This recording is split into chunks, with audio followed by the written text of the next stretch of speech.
Buenas tardes a todas y a todos. Estamos como Secretaría de Educación con el objetivo de conmemorar el Día Internacional de la Mujer hoy, miércoles 8 de marzo del 2023. Presentamos a las y los integrantes de la mesa principal, nuestra conferencista Génesis Vanegas, estudiante de la Universidad Nacional Autónoma de Honduras y egresada del Instituto Gubernamental Central Vicente Cáceres, ganadora también del primer lugar de las niñas de las TICs.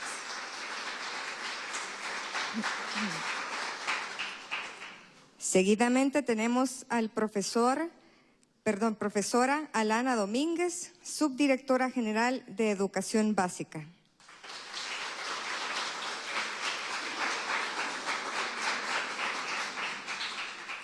Tenemos a la máster Ana Miriam López, jefa de la Unidad de Género.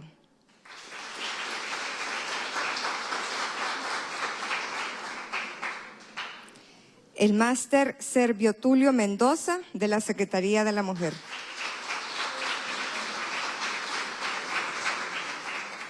Y conferencista máster Guillermo Varela Osorio, de la Universidad Nacional Autónoma de Honduras.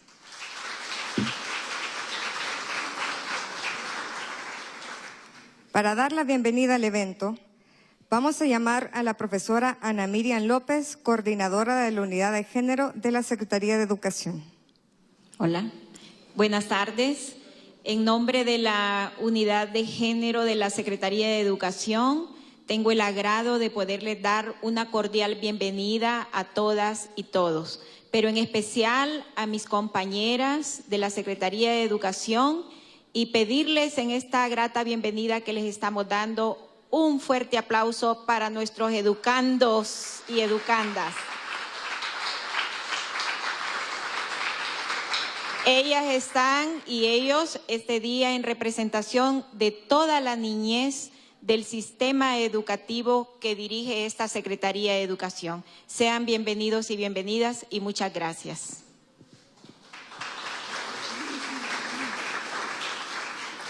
Gracias, profesora Ana Miriam.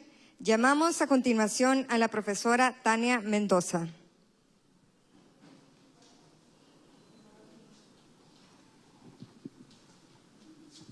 Muchas gracias, muy buenas tardes. En ese momento, pues, daré lectura de los objetivos de esta jornada, de los objetivos de la conferencia que el día de hoy escucharemos. Como objetivo número 1 de la jornada, visibilizar el empoderamiento de la mujer en la esfera pública. Y objetivo 2, reflexionar sobre los desafíos y retos de la mujer en la sociedad actual. Gracias.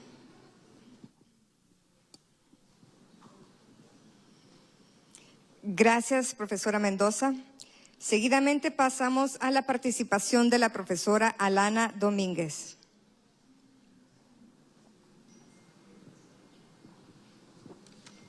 Bien, muy buenas tardes a todas y todos. Es un gusto poder compartir con ustedes.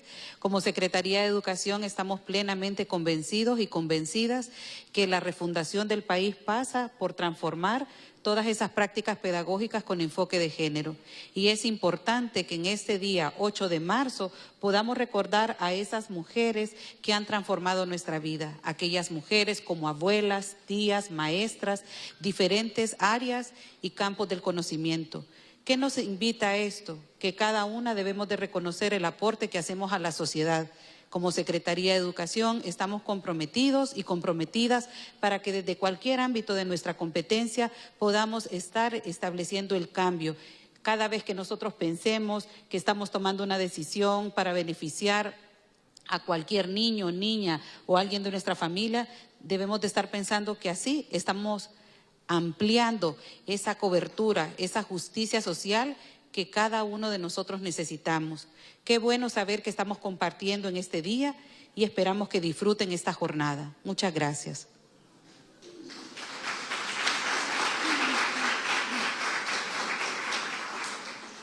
Damos paso a la presentación de hoja de vida de nuestro primer conferencista, profesor Guillermo Varela Osorio.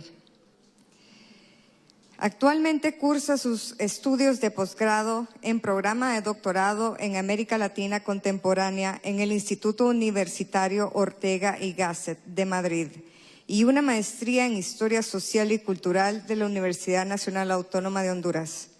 En su formación universitaria de pregrado, es profesor de Educación Media en Ciencias Sociales en el grado de Bachiller Universitario de la Universidad Pedagógica Nacional Francisco Morazán. Adicionalmente, es licenciado en Historia de la Universidad Nacional Autónoma de Honduras. En su experiencia docente, ha sido profesor de la Universidad Nacional Autónoma de Honduras, en la Universidad Católica, Universidad Pedagógica Nacional, Francisco Morazán, Universidad Tecnológica Unitec, así como también de la Escuela Agrícola Panamericana El Zamorano. En su experiencia como docente en educación media, ha sido profesor en el Instituto Gubernamental Jesús Aguilar Paz, en la Dowell School, Estancia School y la International School. En el sector público, tiene experiencia como director general de Desarrollo Profesional en la Secretaría de Educación, entre otras actividades que destacan una ejemplar carrera profesional. Y por último, y no menos importante, tiene varias publicaciones y ensayos importantes en Historia de Honduras Contemporánea, Historia Universal. Le damos la palabra al profesor Guillermo Varela Osorio.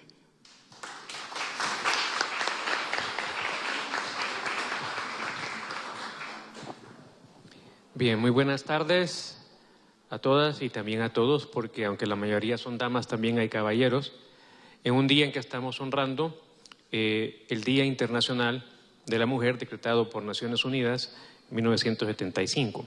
Voy a comenzar un poquito esbozando. Obviamente muchos de ustedes deben saber las referencias breves históricas. Yo voy a hacer una referencia general porque obviamente algunos no lo conocen. El Día Internacional de la Mujer tiene sus orígenes en los movimientos históricos de las mujeres, principalmente en los Estados Unidos y Europa, que exigían justicia social y equidad con los hombres en los diversos campos de la sociedad. En 1910 se llevó a cabo en Copenhague, Dinamarca, la segunda Conferencia Internacional de las Mujeres Socialistas. Al año siguiente, en 1911, se conmemoró el Día Internacional de la Mujer en Estados Unidos y en varios países de Europa. Las mujeres salieron a las calles un 19 de marzo en Estados Unidos, en Austria, Dinamarca, Alemania y Suiza para exigir derechos para votar, tener cargos públicos, trabajar y poner fin a la discriminación laboral. Todo tiene una conexión también con las exigencias sociales de las mujeres rusas. Ellas conmemoraron su primer Día Internacional de la Mujer con mítines clandestinos el último domingo de febrero de 1913. En el marco de los movimientos por la paz en víspera de la Primera Guerra Mundial. En el resto de Europa, las mujeres se unieron para protestar por la guerra y solidarizarse con sus compañeras. Esto lo hicieron en torno al 8 de marzo de ese año.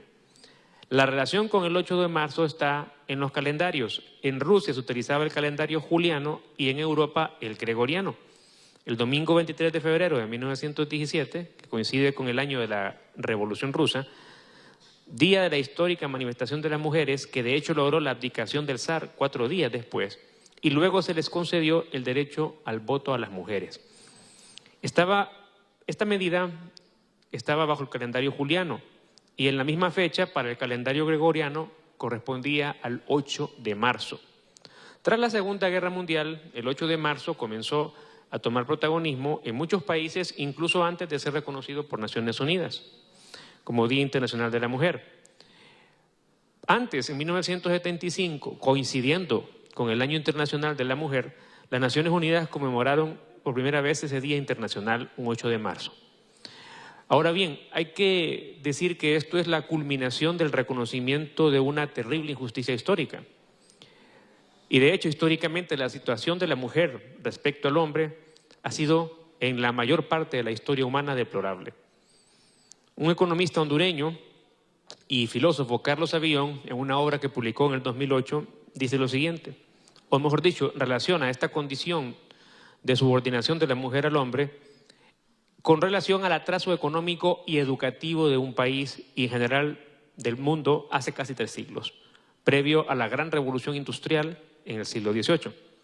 Y dice Savillon, hasta el siglo XVIII, las mujeres en todos los países del mundo no tenían derechos y eran consideradas la propiedad del jefe varón de la familia. Hasta ese entonces, la economía en todos los países había permanecido estancada. Como consecuencia, las hambrunas eran constantes, las epidemias frecuentes, las guerras algo corriente y la educación prácticamente inexistente. Los problemas eran tan graves que no había tiempo para pensar en derechos de la mujer y se les consideraba un instrumento para procrear y dar placer. Inglaterra fue el primer país en experimentar tasas de crecimiento rápido a finales del siglo XVIII. Y fue ahí donde por primera vez se apareció una merma de la violencia contra la mujer. Fue ahí también donde debutó la legislación que ofreció protección a ella y donde por primera vez se le brindó educación formal a las mujeres. En el África subsahariana, sin contar otros países del mundo, es donde quizás peor se da el maltrato y la discriminación a la mujer. Nos referimos al África, llamada también el África Negra. Es una de las zonas, no por casualidad, con menor crecimiento económico. Y podemos comparar esta situación con países tan pobres en Asia como Bangladesh, que son los polos más pobres del mundo. Ahí los abusos contra las mujeres son todavía más graves. Se estima que 2/3 de las mujeres africanas pierden su virginidad por un violador. Y esto todavía es más violento porque 30% de los hombres africanos tienen SIDA. Honduras, que es uno de los países más pobres de América, apenas esta tasa de SIDA es del 2%. En África también se mutila los genitales, en África subsahariana, países que pasan en constante guerra civil y golpes de Estado, se mutila los genitales de las mujeres para que sientan menos placer sexual y que sean más abstemias. Se calcula que han sido víctimas en los últimos años de esta atrocidad casi 80 millones de mujeres. Mucha gente piensa que estos abusos son el resultado de la cultura, pero no puede ser casualidad que estas monstruosidades solo ocurren en los países pobres. Todos los países en donde se cometen estas atrocidades contra las mujeres son países que han tenido las peores tasas de crecimiento económico. Esos países se han caracterizado por haber sido gobernados por presidentes ignorantes, corruptos. Y la historia muestra que los gobernantes ineptos son los que causan más mal a las mujeres y los que más le brindan beneficios son los gobernantes sabios y honestos. En Honduras, históricamente, las demandas sociales contra la discriminación de la mujer datan de mediados del siglo XIX y fue precisamente el primer rector de la Universidad del Estado, el padre José Trinidad Reyes, quien publicó un primer ensayo en un periódico de la época bajo el seudónimo de su nombre al revés, abogando por el derecho de la mujer a la educación. Pero no es sino hasta 1894 cuando una moción fue sometida a consideración del Congreso Nacional y que lamentablemente fue derrotada para otorgarle derecho al voto a la mujer y por lo tanto ponerle en igualdad de derechos políticos y ciudadanos. Tuvieron que pasar 61 años para que el justo reclamo de las mujeres hondureñas encontrara interlocutores en los representantes de la élite política, tanto a nivel del Poder Legislativo como del Ejecutivo. Según la historiadora Reina Villers, autora de quizás la obra más importante del estudio histórico del sufragismo y el feminismo en Honduras, la herencia caudillista y patriarcal del orden sociopolítico hondureño fue la causa de su rezago, del rezago en lograr los derechos ciudadanos en un contexto continental que más bien se había adelantado al hondureño. Cuando ya en países como en Estados Unidos y Ecuador, la misma ciudadanía habría sido otorgada a las mujeres en 1920 y en 1929 respectivamente. Así, el discurso antisufragio de mujeres en Honduras sugería que la naturaleza moral y virtuosa, entre comillas, de la mujer era más pertinente para el cuidado del hogar y esta entraría en riesgo si se contaminaba con los vicios de la política dominada por los hombres. Por otro lado, se argumentaba que el carácter emotivo de las mujeres, entre comillas, las inhabilitaba para el ejercicio político. Es decir, se sugería, eufemísticamente, cierta incompetencia intelectual de la mujer para la política en aquel tiempo. No fue sino hasta finales de la década de 1940, cuando concluyó el período caudillista en Honduras, al salir del poder el dictador Tiburcio Carías Ondino, y en un contexto después de la Segunda Guerra Mundial que pugnaba por la expansión de la democracia, que se permitió finalmente la aprobación del voto femenino un 25 de enero de 1954.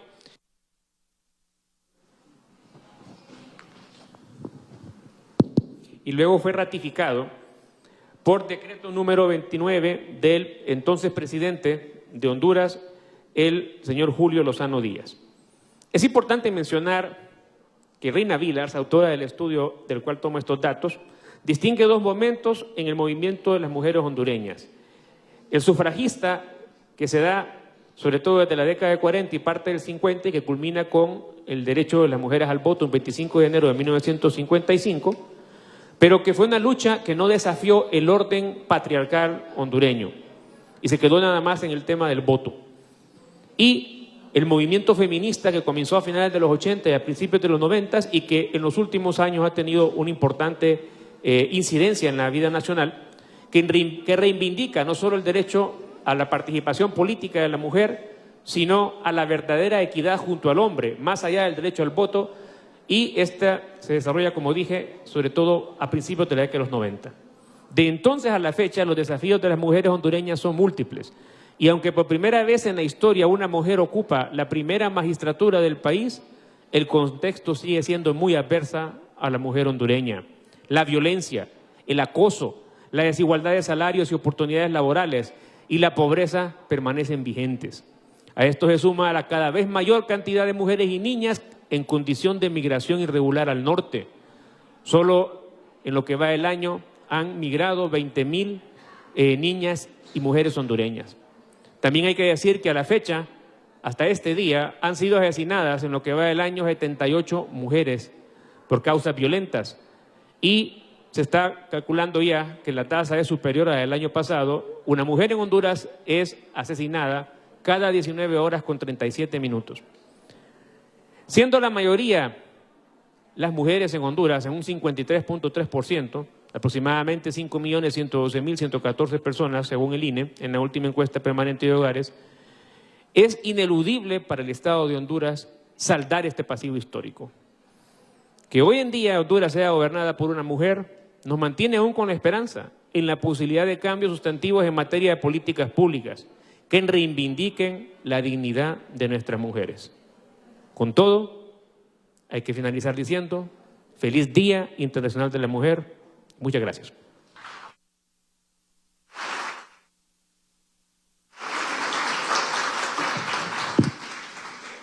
Gracias, profesor, por su participación, y hacemos entrega de un diploma por reconocimiento.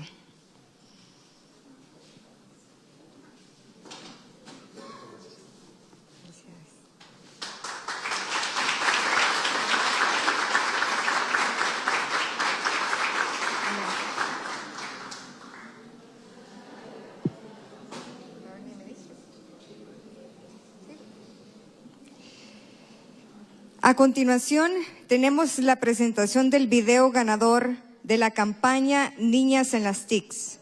El 28 de abril del 2022, con el apoyo de la Secretaría de Educación, se llevó a cabo el concurso para elaborar una campaña de prevención de violencia digital de género. En el marco de esta campaña se inscribieron 60 estudiantes participando en un taller para empoderarse de este tema. 23 de esas alumnas enviaron su trabajo, siendo la ganadora la joven Génesis Vanegas, presentando un video denominado Porque puedo y conozco mis derechos digitales, el cual les invitamos a poder apreciar en este momento. Esta selfie quedará fabulosa en mi perfil.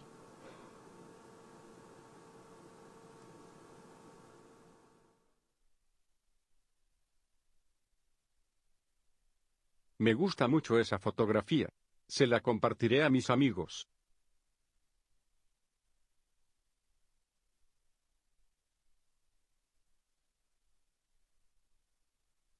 No sé quién es esta chica, pero es muy linda, y es perfecta para completar mis planes. Últimos retoques a mi publicación. Y listo. Soy una chica linda que puede ayudarte a no sentirte solo por un rato. Contáctame. Estaré dispuesta al igual que las demás chicas de esta página. Las redes sociales son tan entretenidas, hay tanta diversión. Aguarden.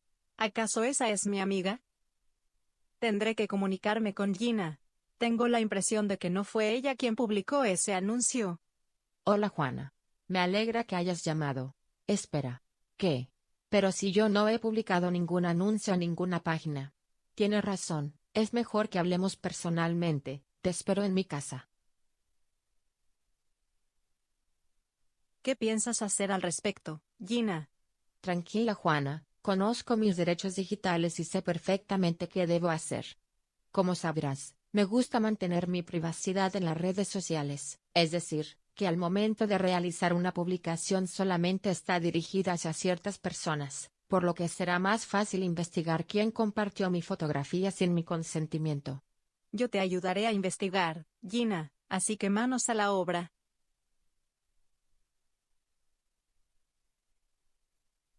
Gina, realmente lo siento, me gustó mucho la fotografía que subiste, y la quise compartir con mis amigos para que también apreciaran lo linda que eres, pero no lo volveré a repetir, no era mi intención hacerte daño. Sé que tus intenciones no fueron malas, pero debes tener en cuenta que al tomar mi fotografía sin mi consentimiento estás irrespetando mis derechos digitales, y puedo reprocharte por ello. Espero que esto te haya servido de lección para no volver a hacerlo, y te disculpo. No te conozco, pero tú eres quien debería pedirme disculpas. Reportaste mi publicación e hiciste que bloquearan mi página. Fuiste tú quien subió esa fotografía a las redes sociales. Es tu culpa. Lamento tener que intervenir, pero estás equivocado. Tú no debiste tomar la fotografía de Gina y usarla con fines indebidos. No puedes disponer de todas las publicaciones en las redes sociales porque violentas los derechos de las demás personas. Las redes sociales son libres, porque creen que pueden defenderse y reportar los actos indebidos de las demás personas. Lo hago porque puedo, y conozco mis derechos digitales.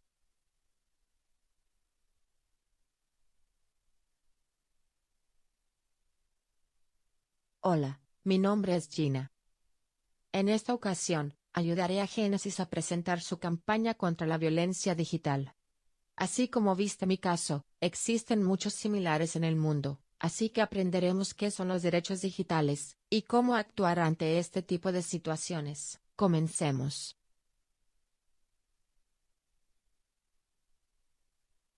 Los derechos digitales, muy ligados a la libertad de expresión y la privacidad, son aquellos que permiten a las personas acceder, usar, crear y publicar medios digitales, así como acceder y utilizar ordenadores, otros dispositivos electrónicos y redes de comunicaciones. Tienes derecho a la privacidad, tienes derecho a opinar, y tienes derecho a expresarte libremente, siempre y cuando no violentes los derechos de las demás personas. Recuerda esto. Mis derechos llegan hasta donde empiezan los tuyos. ¿Alguna vez has escuchado a alguien decir? Tú tienes la culpa por haberte tomado esa fotografía y subirla a las redes sociales, o tú tienes la culpa por dejar tu teléfono en ese lugar. Ahora te preguntaré, ¿crees que las personas que piensan así, o dicen este tipo de comentarios, están en lo correcto? ¿Crees que si tú envías una fotografía íntima a alguien en quien confías, y éste la divulga, es tu culpa? Si piensas que esto es correcto, lamento decirte que no es así. Tú tienes derecho a publicar esta fotografía en traje de baño, tú tienes derecho a publicar ese video en el que estás bailando, tú tienes derecho a publicar tu fotografía con tus amigos en esa fiesta. Y nadie, absolutamente nadie tiene el derecho de compartir, guardar o divulgar tus imágenes sin tu consentimiento. Y si alguien lo hace, está violentando tus derechos digitales. El consentimiento es estar activo o activa, y conscientemente de acuerdo con las actividades en las que te involucren, es decir, es tu derecho de decir sí, o no. Si una persona quiere obtener una fotografía que subiste a alguna de tus redes sociales, primero debe consultarte a ti, pedir tu consentimiento o permiso para obtenerla. Si tú aceptas, tú das tu consentimiento para que tenga tu fotografía, y la guarde en su teléfono celular o en su computadora. Al igual que si tú no aceptas, esta persona no tiene tu consentimiento o permiso para tener tu fotografía, y si esta persona aún sabiendo que no tiene tu consentimiento, guarda o comparte tu fotografía, es un acto de violencia digital.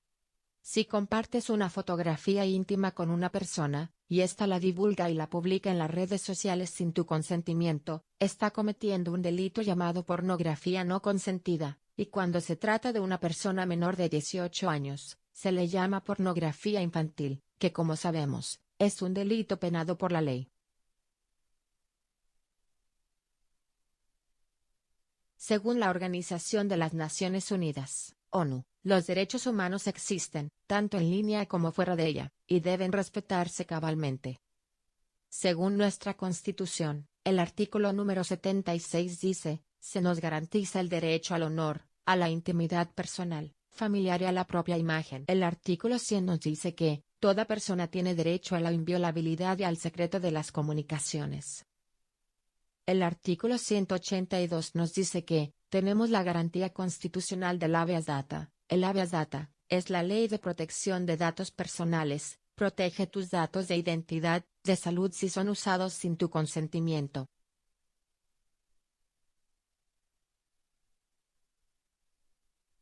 Recuerda ejercer tu derecho al consentimiento. Recuerda que tus derechos digitales son derechos humanos. Recuerda que la pornografía no consentida y la pornografía infantil son un delito penado por ley. Recuerda rodearte de personas que te ayuden a crecer. Recuerda cuidar tus derechos digitales. Ahora que sabes cuáles son, defiéndete si te preguntan, ¿por qué te defiendes y haces eso? Diles, porque puedo, y conozco mis derechos digitales.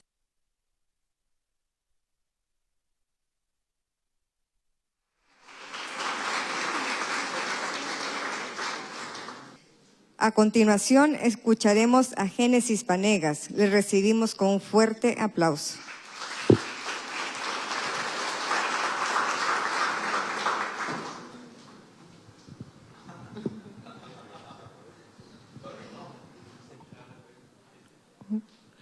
Hola. Hola, muy buenas tardes a todos, a todas las personas que están invitadas a esta conferencia. Para mí es un gran honor y un gran privilegio estar aquí. Yo le quiero dar una bienvenida especial a los estudiantes y a las estudiantes del Instituto Nimia Baquedano que el día de hoy nos acompañan, hoy que celebramos 8 de marzo, el Día Internacional de la Mujer. En representación de lo que son las adolescentes y las niñas de nuestro país, para mí es un gran orgullo dar mi opinión y mi perspectiva de lo que son los que yo lo considero los principales desafíos de las mujeres en la sociedad actual de mi país. Yo considero que son 3 los principales desafíos y los voy a mencionar a continuación. Como primero tenemos lo que es la educación, el que las niñas se matriculen en todos los niveles educativos.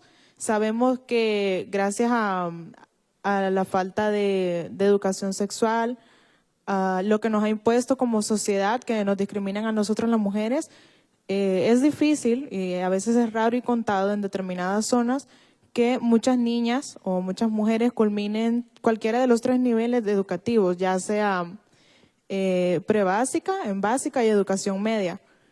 Algunas tristemente pues no reciben, como anteriormente decía, lo que es una educación sexual adecuada y tristemente llegan a ser madres adolescentes y esto no les permite que culminen su carrera o desde muy temprana edad las ponen a que no vas a estudiar porque te vas a encargar de una familia, te vas a encargar de hacer los quehaceres de la casa, porque ese es su trabajo y eso es lo único y principalmente que debes hacer.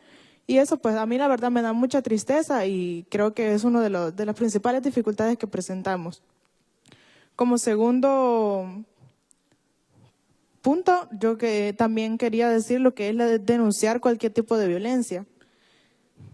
Actualmente en nuestro país estamos enfrentando altos índices de violencia hacia las mujeres en sus diferentes manifestaciones, como son la física, psicológica, la sexual y hasta la económica, lo cual se refleja en los feminicidios o muertes de mujeres por la condición simple de ser mujer. En el 2022 fueron más de 318 muertes de mujeres, según el Observatorio de la Violencia de la Mujer.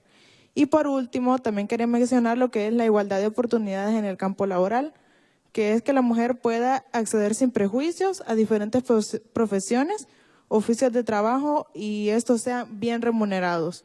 Con esto pues agradezco la oportunidad que me brindaron y también que presentaron mi video, que lo hice con mucho entusiasmo.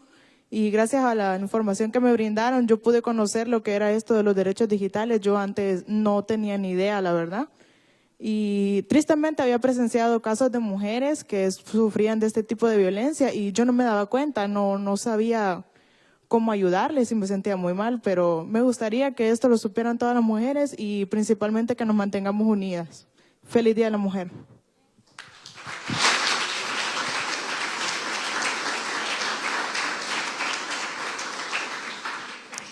Gracias por la participación de Génesis y en esta ocasión le hacemos entrega de un diploma de reconocimiento al aporte brindado.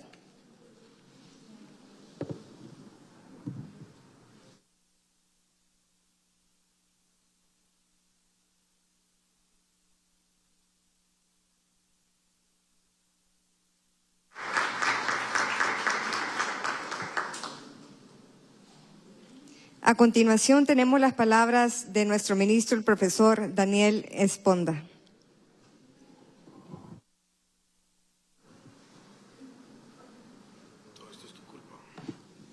Buenas tardes. La verdad que para nosotros es un gusto recibirlos a ustedes, muchachos y muchachas, esta tarde aquí en el Ministerio de Educación. Esto para nosotros tiene una representación muy importante porque nada de lo que hacemos aquí en el Ministerio tiene sentido si no es por ustedes y para ustedes. Así que lo más importante que tiene el sistema educativo hondureño son ustedes, los niños, las niñas y los jóvenes que nos acompañan todos los días en los centros educativos. Ese es el quehacer nuestro en realidad. En segunda instancia, hoy en realidad no estamos celebrando nada. Hay toda una cultura de creernos hacer que debemos de celebrar esto, pero nosotros no podemos olvidar el origen de esta fecha. El día de hoy en realidad es un día de conmemoración para recordar a más de un centenar de mujeres que fueron quemadas en una fábrica. Mujeres que no eran trabajadoras cualquiera, eran mujeres revolucionarias, convencidas de una causa. Y Rosa Luxemburgo lo tenía muy clara, nos decía que la clase nos une y que el género nos divide. Entre hombres y mujeres en realidad en las condiciones económicas y en la relación de explotación no hay ninguna diferencia, solo hay una condición: las mujeres son doblemente explotadas. El trabajo no remunerado en casa, que son las mujeres los que lo sacan adelante, el del cuidado de los niños, de que el hogar funcione, ese trabajo a ninguna mujer en las sociedades capitalistas se lo remuneran. Y el trabajo fuera de casa que es remunerado. Pero si hacemos una comparación entre los salarios y las condiciones laborales, hombres y mujeres, hay mujeres que tienen puestos de trabajo igualitas que los hombres y el salario es inferior. La pelea de estas compañeras en los Estados Unidos de América, particularmente en la ciudad de Nueva York, era para tener condiciones laborales en igualdad, jornada de trabajo iguales. Pero más allá de eso, en 1911 lo que estaban peleando era porque las mujeres tuvieran el derecho a ejercer el sufragio. Y nosotros celebramos la lucha de nuestras compañeras, pero nunca vamos a celebrar que el 8 de marzo las asesinaron vilmente en un incendio que no fue un accidente, fue un incendio provocado para asesinarlas, para callar sus voces. Ese fenómeno del 1911 tiene una repercusión histórica bastante importante, miles de kilómetros de distancia de ahí, que es en el viejo imperio ruso. 1917 los jóvenes, pero no solamente los hombres, sino una inmensa mayoría de mujeres conducen la primera gran revolución proletaria del mundo que triunfa y que se perdura en el tiempo, que es la revolución bolchevique de 1917. La derecha nos ha enseñado a desaprender o a no aprender cosas importantísimas en el mundo. El primer estado en el planeta que permitió que las mujeres ejercieran el sufragio y que pudieran optar a cargos de elección popular fue la Unión Soviética. El primer ejército en el planeta que tuvo unidades completas de mujeres fue la Unión Soviética.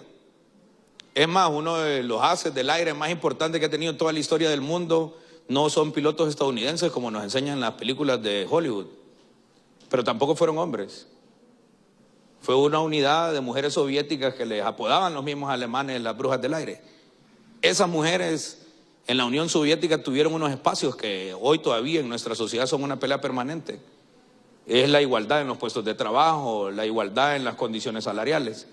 Lamentablemente los soviéticos no lograron nunca, o las mujeres soviéticas, que las mujeres ocuparan altos rangos en el Comité Central del Partido Comunista o que fueran secretarias generales de las diferentes países que conformaban la Unión Soviética. Eso es una tarea pendiente. Pero no quiere decir que esta pelea de las mujeres esté fuera de contexto. Tiene un sentido muy especial, ¿no? Y sigue siendo una causa supremamente vigente. Y bueno, no es muy cómodo para nosotros de hombres estar discutiendo estas cosas, porque solo con el hecho de ser hombres en el mundo capitalista tenemos ventajas, y muchísimas ventajas en relación a ustedes, las mujeres. Y lógico, hay aspectos que no los vamos a poder cambiar, como los aspectos fisiológicos. En realidad los hombres no somos tan necesarios para la preservación de la especie. Sí, las mujeres sí. En ese contexto, nuestra lucha, la lucha de nuestra sociedad, no la lucha de las mujeres, porque la lucha de la igualdad de género no es una lucha de las mujeres solamente. Por supuesto que ustedes la deben de encabezar porque es su género. Pero en realidad esta debe ser una lucha de todos los que aspiramos o pensamos que somos revolucionarios. Porque una sociedad donde no exista igualdad, es imposible que se construya democracia. Una sociedad donde el género impida o dificulte más a uno que a otro poder optar a cargos de elección, a tener una remuneración justa, a caminar por la calle sin sentirse perseguido, observado, intimidado o violado. Eso no es cosa fácil. Y además que por una cuestión biológica que no la vamos a poder cambiar, por una condición fisiológica, a ustedes les toca en alguna etapa con mayor responsabilidad asumir el cuidado de los niños y de las niñas. Eso es indelegable en un hombre, lamentablemente. ¿Cierto? Nuestra pelea no es entre hombres y mujeres. Nuestra lucha, la lucha del tema de género, es un tema de clase. Y lo repito una vez más, Rosa Luxemburgo lo tenía muy claro. La clase nos une. Todos los que estamos aquí, que mayormente hoy son mujeres, somos explotados por la lógica del capitalismo. Somos segregados por nuestra condición laboral, por nuestras condiciones económicas. Y no podemos caer en ese vicio y moda hoy que tiene la derecha de hacernos creer que la pelea es entre hombres y mujeres. Esa no es la pelea. Está más que demostrado que en las sociedades que han abandonado el capitalismo salvaje, los mayores márgenes de igualdad se generan ahí. Y esa es la verdadera pelea. En ese contexto, compañeras, hoy no tenemos nada que celebrar. Hoy tenemos mucho que conmemorar. Recordar ese más de centenar de mujeres que fueron quemadas. Pero además de ello, recordar, seguir el ejemplo y levantar los principios de la verdadera igualdad de género de nuestras compañeras de clase, de las que la tenían clara. En ese contexto, el llamado que les queremos hacer hoy desde la Secretaría de Educación es a no caer en esa discusión absurda de pensar que esto es una pelea entre hombres y mujeres. En el fondo, esta es una discusión de clase. Y nuestros esfuerzos deben de ser para que alcancemos la igualdad. Es por eso importante fortalecer todos los contenidos de género en nuestras mallas curriculares y en el plan de refundación del sector de educación. Es por eso fundamental que nuestros niños desde muy temprana edad comprendan que las tareas de la casa no le pertenecen a un género, que le pertenecen a la humanidad, punto. Alguien las tiene que hacer, no importa si es hombre o es mujer. Esa es nuestra pelea. Pero además de ello es que tenemos que desaprender un montón de cosas que culturalmente nos inculcaron. Como que los niños no lavan platos y las niñas sí. O que las niñas trapean y los niños no. Esas cosas no son fáciles de abandonar. Hoy todavía los que aspiramos a ser revolucionarios tenemos esa pelea con nosotros mismos. Porque es algo que nuestra sociedad nos lo repita y lo martilla todos los días. Y lo podemos ver en todos los niveles, tanto en los cargos de elección popular, porque también ahí hay una discusión que tampoco es tan cierta de si vamos 50 y 50. ¿Qué tal y hay 5 cargos y hay 20 postulantes y solo pueden ser eso? Y la mayoría de los que son más aptos son mujeres. No hay que poner a un grupo de hombres incapaces porque hay que ser mitad y mitad. Hay una discusión que hay que profundizarla en ese contexto. Cierro diciéndoles, niños y niñas jóvenes, ustedes tienen que profundizar esas discusiones en sus salones de clase. Los que ya somos mayores, algunos no tanto, los que ya tenemos más experiencia, algunos no tanto, esa discusión tiene que ser ahí en el salón de clase. Esa discusión no se debe cerrar en este espacio, ni debe de ser solo una posibilidad de discusión los 8 de marzo, si no, no tiene sentido. Es una discusión que la tenemos que llevar al salón. Si nosotros queremos acabar con el machismo, donde lo vamos a discutir es en el salón de clase. Si nosotros queremos terminar con el acoso sexual contra nuestras compañeras, es en el salón de clase. Y si queremos que eso perdure en la nueva legislación educativa y en los nuevos currículum educativos, tiene que estar muy claro. De lo contrario, nos vamos a seguir engañando solo encontrándonos el 8 de marzo para hablar de estos temas. Nosotros necesitamos que esto se escale a un nivel más amplio y que los niños lo puedan discutir en las clases. Muchísimas gracias. Pasen buen día.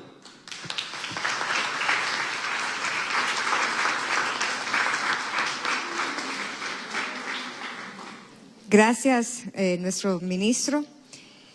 Y para darle cierre, agradecemos a todos y a todas nuestros invitados y participantes por asistir a este evento.